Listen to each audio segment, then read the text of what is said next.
David Nakache, bonsoir. Vous Bonsoir. êtes colistier de la liste Nice Front Populaire de Mireille Damiano à Nice, rassemblement citoyen Viva. Vous avez vu ce rassemblement devant la basilique Notre-Dame de Nice en hommage à Quentin, un militant nationaliste. Vous n'étiez pas à cet hommage plébiscité par l'extrême droite. Pourquoi ? Alors d'abord, je voudrais avoir un mot par rapport à ce drame absolument atroce qu'un jeune homme soit lynché à mort pour des idées politiques, quelles que soient ses idées, quel que soit son parti, c'est absolument abject. Et je tiens à avoir une pensée pour sa famille et pour ses proches. Nous condamnons toute forme de violence. Maintenant, ce qu'il faut, c'est deux choses. La première, c'est qu'il faut impérativement éviter une escalade de la violence. On a vu dans des groupuscules d'extrême droite un peu partout en France des appels à la vengeance. Il faut impérativement rester à un niveau démocratique de débat.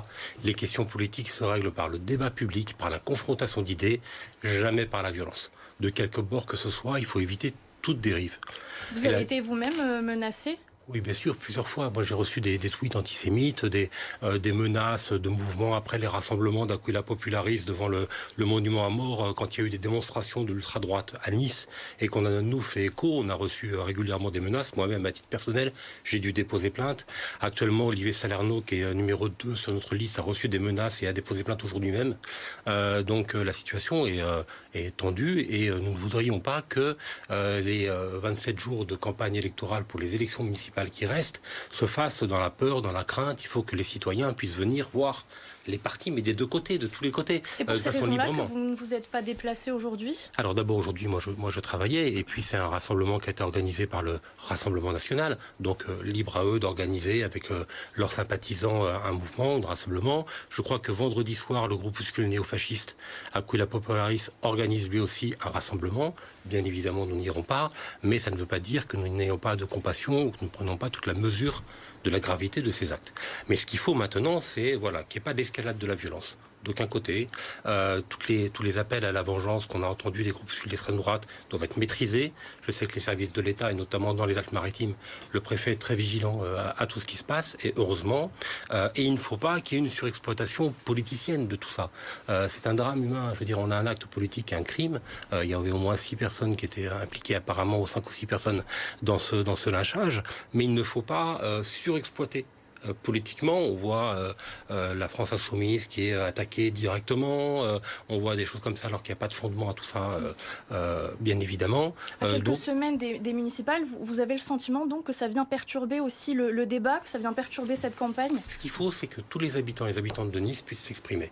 Une élection municipale, c'est un moment démocratique majeur dans la vie locale. Donc il faut que les gens puissent venir à une permanence d'extrême droite s'ils sont liés à ces idées-là, ou viennent nous voir à un meeting ou à une permanence politique de notre liste ou d'une autre liste de gauche ou autre, sans crainte. Il faut que le débat politique ait lieu.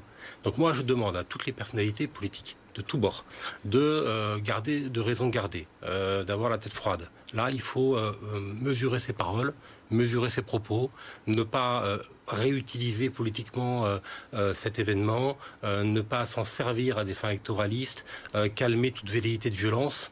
Il faut que le débat démocratique ait lieu dans de bonnes conditions. Justement, à ce propos, Gérald Darmanin a réaffirmé que manifestement l'extrême gauche a tué. Ce sont des mots extrêmement forts. Qu'est-ce que vous en pensez, vous ?